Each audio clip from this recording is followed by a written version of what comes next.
Welcome to the Healers Café, conversations on health and healing with Manon Bolliger, a retired and deregistered naturopathic physician with 30 plus years of experience. Here you will discover engaging and informative conversations between experienced healers, covering all aspects of healing, the personal journey, the journey of the practitioner, and the amazing possibilities for our own body and spirit.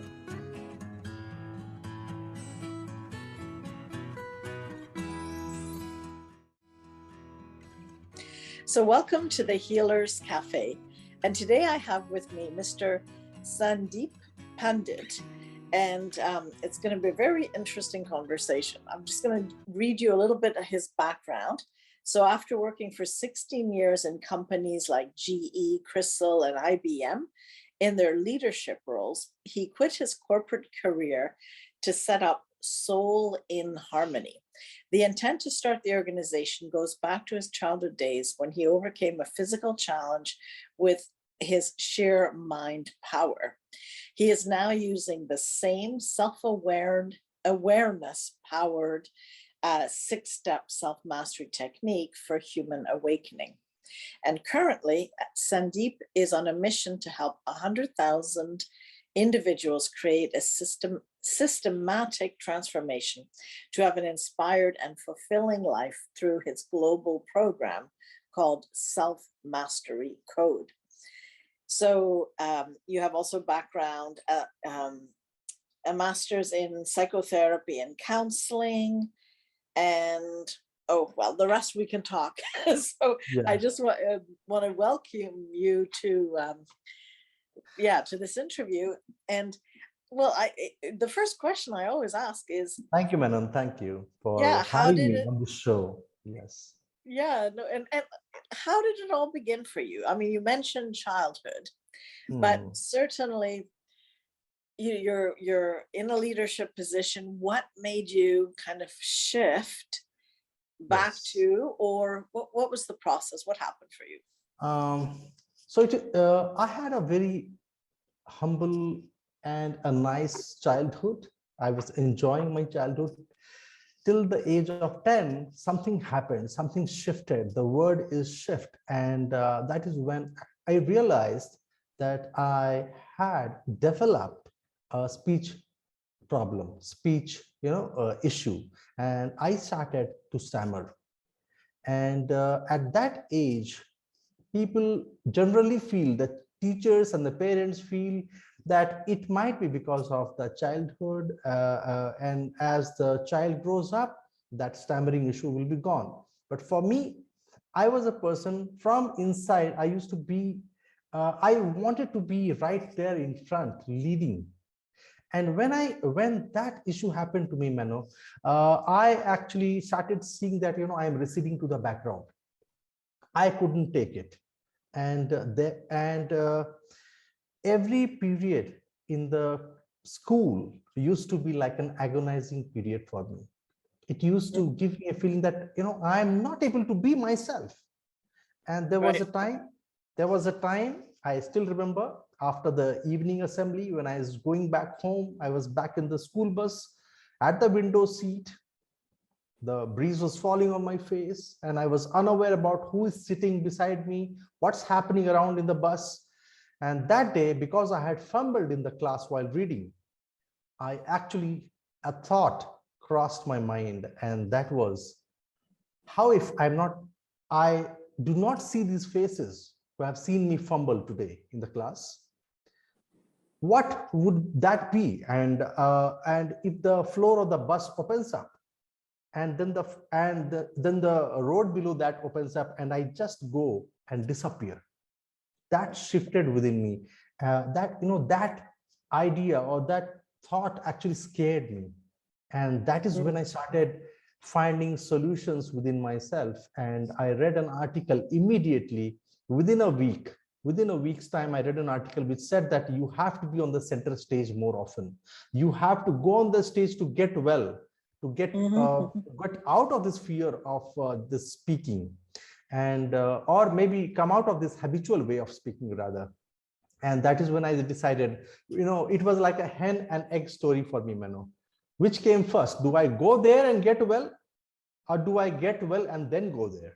But I took up the option of challenging myself, going beyond my comfort zone. And at the age of 10, when nobody is there who can even understand you, when you are not even understanding what is happening to you, it was too much for me. But I took up the center stage. I started being in the elocution, poem recitation, literary club, sports field, and I started channelizing my energy in all the ways where I actually started being in the moment. And what also happened along with that is that when I used to give my name to these contests, I used to tune myself up 40 days, 30 days in advance. I used to do, actually now I know the names, visualization, manifestation, all these things I started doing to myself without any reading, without any without any coaching support. Nobody taught me this, and I used to psych myself up for that moment, and it used to pass. I used to get the award because I had visualized that, and I used to get the award. But the problem used to be, as I got down from the stage, the same thing started. The same usual life, because I have tuned myself only for the moment. But the muscle exercise, the meditation, the breathing exercises that I used to do, that continued for 8 years. And fast forward 8 years, as I stepped out of my home for my higher education, when I came back, my parents told, "You have changed." I said, "What has changed?" Then they said, that we don't see that speech problem anymore. I said, "Oh yeah." So what happened was, when I wanted to go out of my comfort zone, Mano, I actually challenged myself and took up some decisions where I used my subconscious mind power, visualization, manifestation, then breathing techniques, and that helped me control my emotions.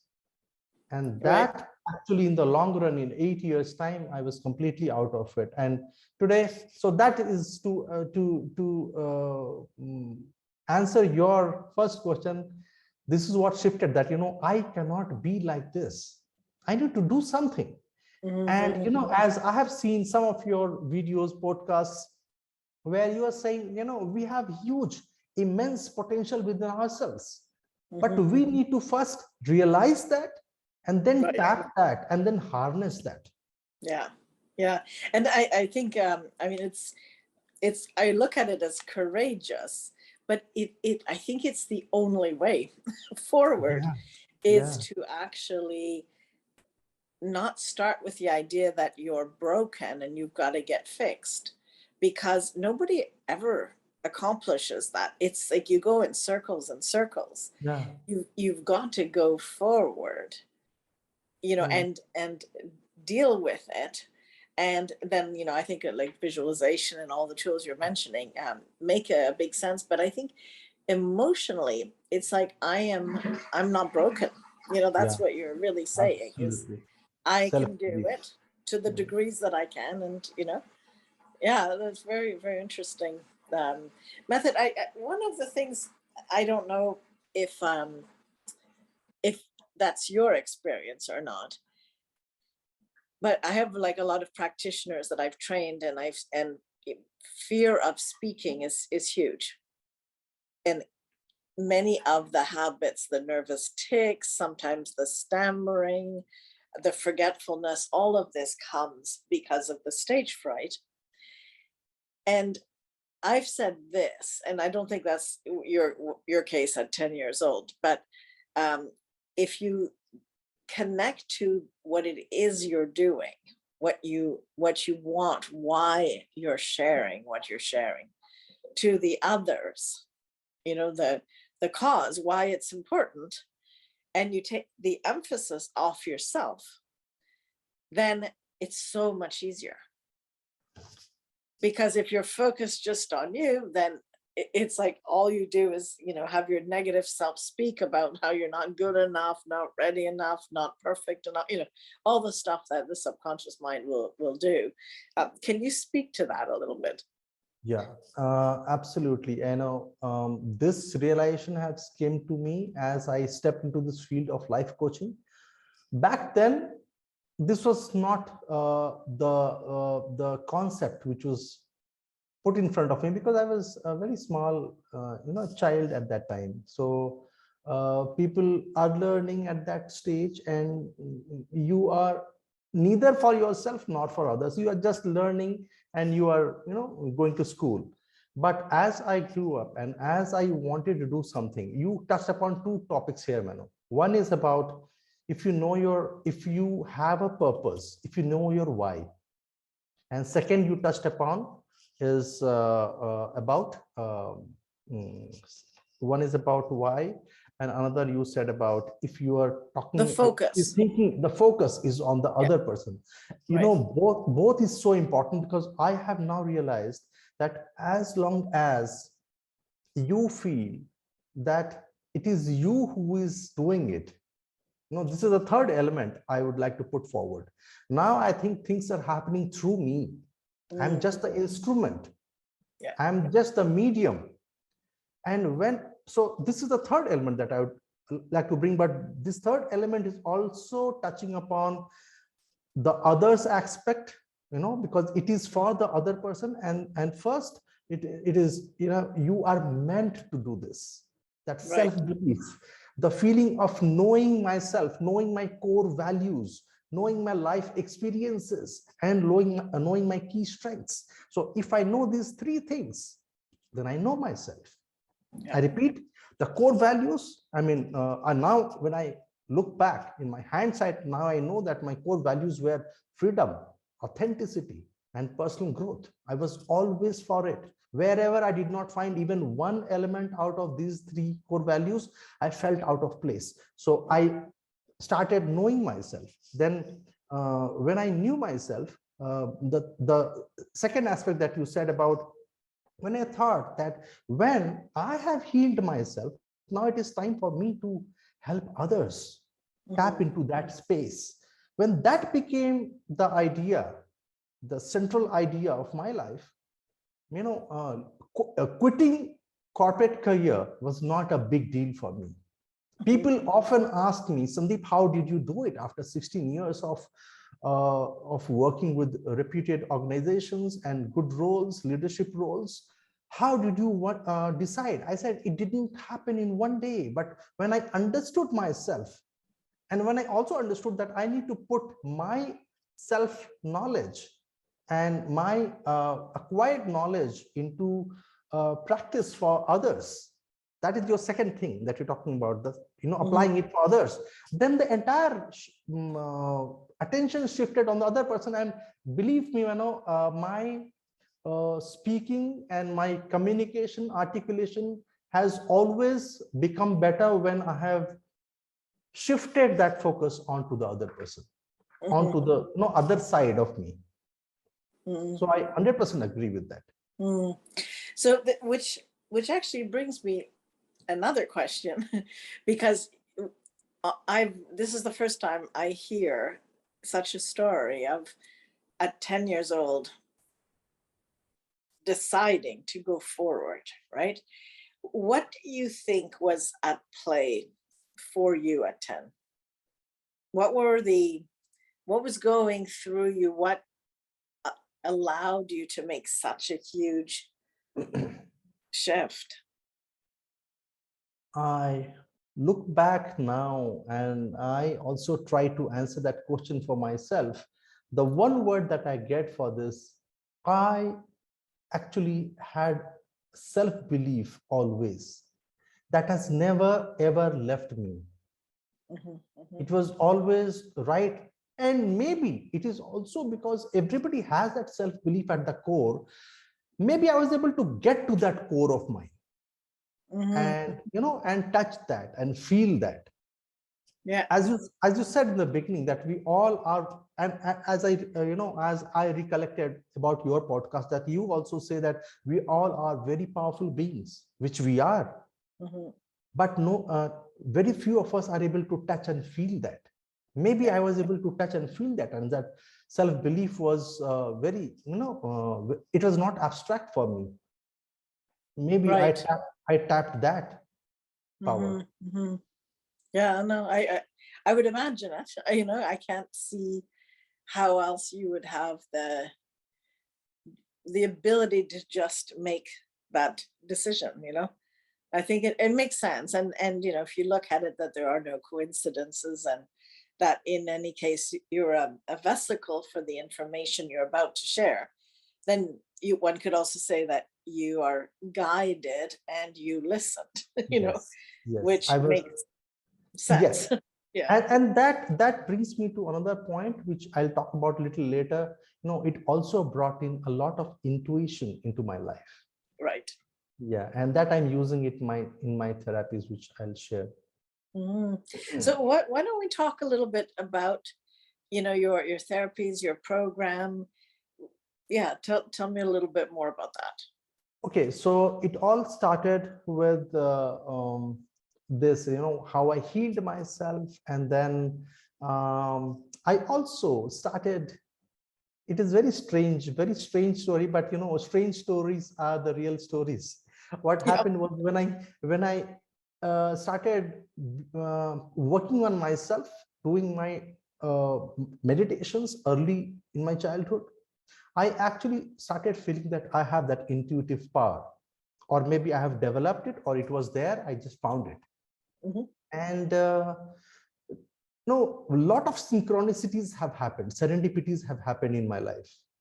I was studying in one of the topmost universities, Banaras Hindu University. It is the top 12 central universities of India, and and I was sitting just beside the river Ganges, and we used to stroll down from our campus to that place every evening. One day there was a bookstore, and I just got pulled towards a palmistry book, palmistry. Okay. And I picked up that book, and because I was in the hostel, there were a lot of hands which I could have seen. And, within a month's time, I actually read a lot of illustrations and hands, and I actually used my intuition, and, and I learned palmistry. And the advantage was that all those people whose palms I was reading, they were around me. So I could actually validate what I have seen, what I have Right. read, with how they are. And I used to validate my research. And that, in the background, that kept running. So my intuitive power developed during my college days. And after that, I did my MBA. After MBA, the rat race began. I ran the race for 10 years, and then I forgot meditation and all these, things that I was doing. I completely forgot out of it. And believe me, when I was doing my MBA, and the time when it hit me that, Sandiip, what are we doing? Are you really happy? It was a dream job that I was in. When I was doing my MBA, I thought this is the kind of job I want. Manon Bolliger here, and I want to thank you for taking actionable steps towards engaging your healing journey and helping others discover their path by watching, sharing, subscribing, and reviewing these podcasts. Every review and share helps spread the word, these different perspectives and choices and options for healing. And to thank you, I'd like to invite you to sign up to my free 7-sequence email tips on health and healing for everyday life. You can go to healerscafe.com tips. Thanks so much. And the irony is that when I was exactly in a job like that in IBM, I had just, it was a multicultural environment. I was training. I was in a marketing training, marketing strategy profile. And when I came back from Latin American tour, after training my colleagues, I actually asked myself, Sandiip, are you really happy?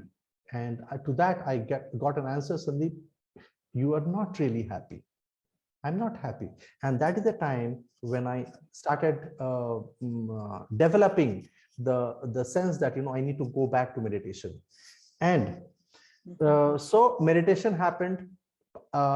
And then the life coaching aspect began when I actually started guiding my colleagues around me with intuition. And then I learned a lot of intuitive tools, or maybe I tapped into my intuitive sense. And then I started using I started saying that intuitive life coaching is something where I blend tarot reading, face reading, palm reading, aura reading, pendulum dowsing, and numerology.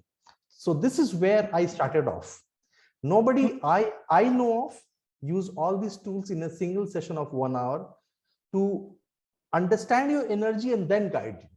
There are life coaches who guide you based on the concepts of life coaching: empathy, compassion, and punctuality, and self-belief, and all that. But I understood the energy and then moved them towards in that direction where they're meant to be. So I say that I moved you from where you are to where you are meant to be, not where you want to be. So that was my first, I would say, service that I launched. But from there, I moved on, Mano, and I saw that, I need to impact many people in one go. And that is when I learned Reiki healing. I learned clinical hypnotherapy. That is what I do, and NLP. And then I also got globally certified for mindfulness and emotional intelligence and executive leadership coaching. So as you see, different forms of coaching or different forms of self-development I've actually imbibed, embraced, and give my essence to it. And then I actually help people master themselves. And that is where the birth of my latest program, Self-Mastery Code, happened, which is a 6 steps self-mastery framework, which moves the person from self-awareness to unlock and unleash your self-mastery. As we have been talking from the beginning of this podcast, Mano, that we have huge potential within us. We have spoken about self-belief, conviction, all that, but one needs a coach, an expert who can actually look into your eye and say that you are good enough. You are having that power within you. And everywhere, in all cultures, it has been told, isn't it, that we have that power. In various ways, it has been told, right, from centuries. And to answer your question, mindfulness, meditation, Reiki, hypnotherapy, NLP, intuitive life coaching is something that is very sacred to me. I do not offer it always. I offer it only who need it. Otherwise, I am more into mindfulness, self-mastery, self-leadership, right, where I move people from self-awareness to unlock and unleash yourself. Be the real you. So in your course, you have, you said 6 weeks. Do you have like I'm sure it's individualized, because how could it not be on some level, but are there steps that you would be able to share quickly? Because I know we don't have lots of time, but yeah, are there steps that you can see that help people towards that? Yes, I can tell you the steps. So it is 6 step, not the 6 week. I want to correct it. Sorry. Yeah. So the first step is self-awareness, Manu. Okay.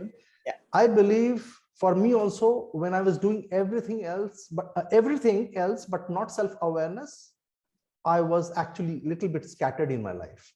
When I brought in the self-awareness, I saw that actually brought in all the islands of learning together, and I actually became the person that I was meant to be. So that's first step, self-awareness. Step number 2 is forgiveness. Forgive yourself and forgive others. So when we actually, there are a lot of conditionings, there are a lot of things, debris of emotions from this life, from past life, from our childhood, from school days, and a lot of things. So number one, self-awareness. Number two, forgive yourself and forgive others. Number three is create a massive self-image. Remove the negative conditioning, because the self-image comes in our way. So clearing the negative self-image is number three. Number four is create a massive life vision. Only when we remove the negative conditioning, we remove the dust from the mirror, are we able to see the real we, real I in the mirror. So number four is create a massive life vision. And number five are practices. Practices are sacred, because I cannot give a framework where there is no self-work. So all the practices lie in this fifth stage: mindfulness, meditation, forgiveness, all that, fall into the practices. And the last is unlock and unleash, where you are actually living up to your potential and you're giving it your best, and you're not looking back. So these are the 6 steps. Okay, I have a question for you on that. So when you say, now forgive me if I got the numbers wrong, but it's, I believe, the third, or it's the step that where you say take off the dust before you create. So the negative self-image. Step number 3. Before you then create the life vision. The life vision based on, now I think, that your new vision of yourself, basically your authentic self, or whatever you want to call it. But in step 3, and this is just because I do similar work, in group coaching and that, and I'm just curious. Wow. Have you found that it's like we have our conscious mind that knows the chatter, and the chatter is unconscious. It's true. It repeats itself many times, or it's found in the body.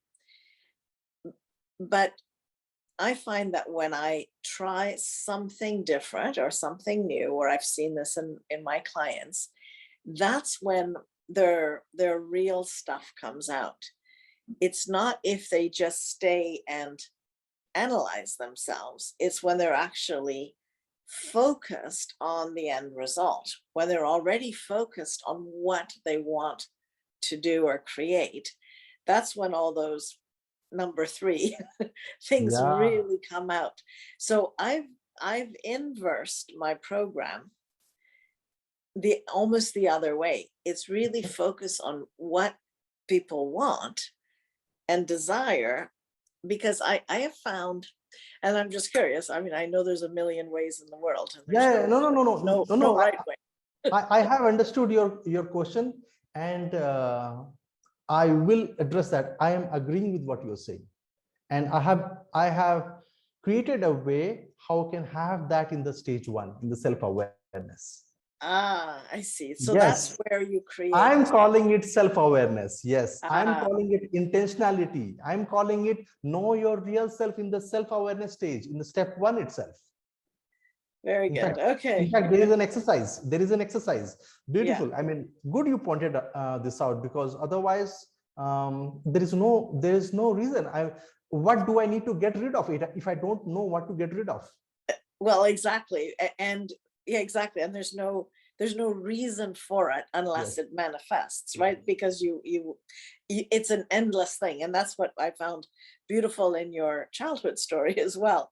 You just went forward. It's not like you went to speech therapists and counselors for confidence and a million things. You just moved forward, right? And in a sense, it's because something in you had a vision to go forward, right? So it's almost like the program, now step 1, is the foundation of this whole structure. Why do you want it? What do you want? Exactly. Who are you? I start with who are you? Yeah. Anyway, fascinating. It's such an incredible world of possibilities. Can you imagine the need for these companies that you worked for before, for having this type of work available to them. Oh my God, yes. I really feel, no, now I am on the other side of the table, Manu, and yesterday I was having a discussion with one of my, I would say, friend. We got in touch, and he's also trying to create a transformative program. And we got in touch through some of the common program that we attended, and we kind of resonated. And we both are on the same path, trying to create something for corporations, where people are struggling. And believe me, Mano, I have had situations in my mentorship programs. I also do mentorship programs for mid-career professionals and top professionals who want to take a leap of faith from where they are to doing something great in their mid-career. And they have given me phrases like, Sandiip, there are prisoners of life inside the corporations. Prisoners of life. And what you're doing to me, I mean, I'm just speaking in direct speech. What you're doing to me, there are so many out there who need this. And they're giving me the details of their learning and development head of learning and development. And they're saying, please come and talk to them and have your programs into the organizations. There are many people who need it, because I personalize the therapies, though I have a framework, 6 steps framework, but I personalize each and every case. If there are people who need deep interventions, like I do mentorship programs, I actually take them through a very personalized manner in the same framework.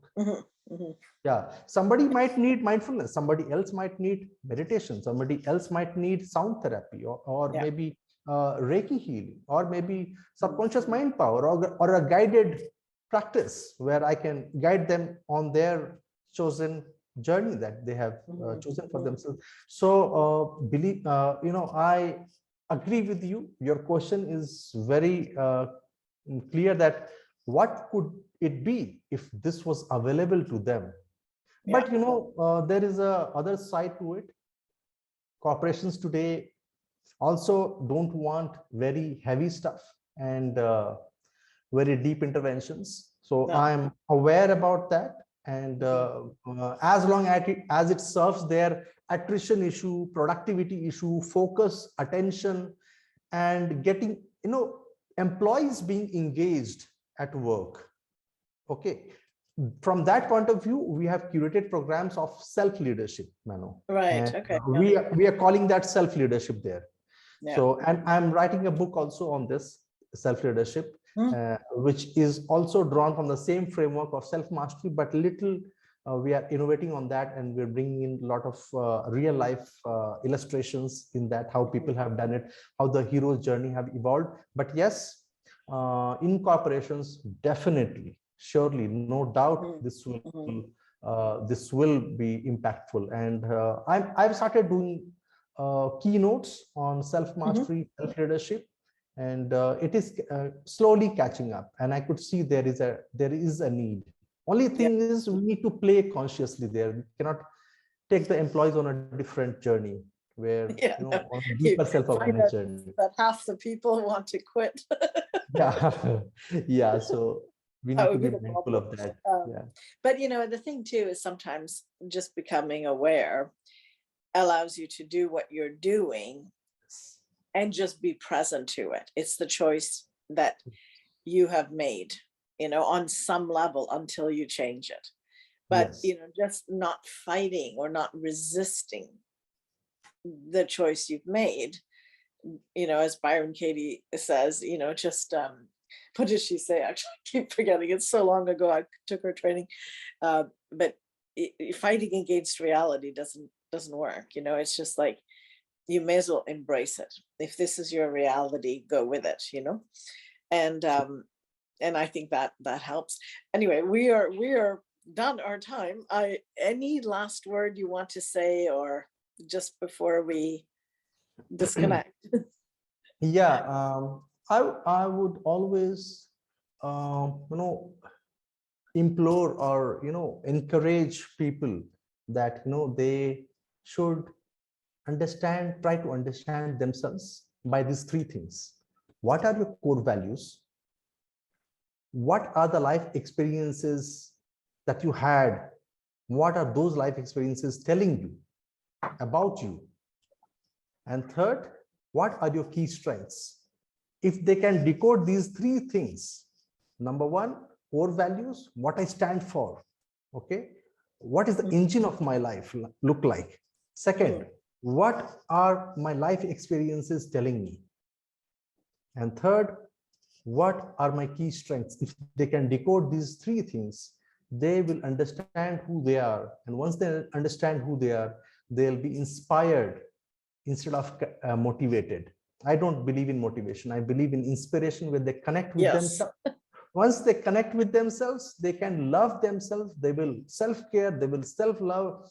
They will get to that point where they have that self-belief installed, embedded already. They do not have to do anything new. And then they can be the real, unique, powerful selves that they already are. Yeah. So my last word is get to know yourself. Yeah, perfect. Well, Sandiip, thank you so much for sharing your experience and wisdom. It's been a pleasure. Thank you. Thank you for having me on this show, Manon. And I look forward to collaborating with you and engaging with you more. Yes, absolutely. Wonderful. Thank you for joining us at the Healers Café with Manon Bolliger. Continue your healing journey by visiting thehealerscafe.com and her website, and discover how to listen to your body and reboot for optimal health.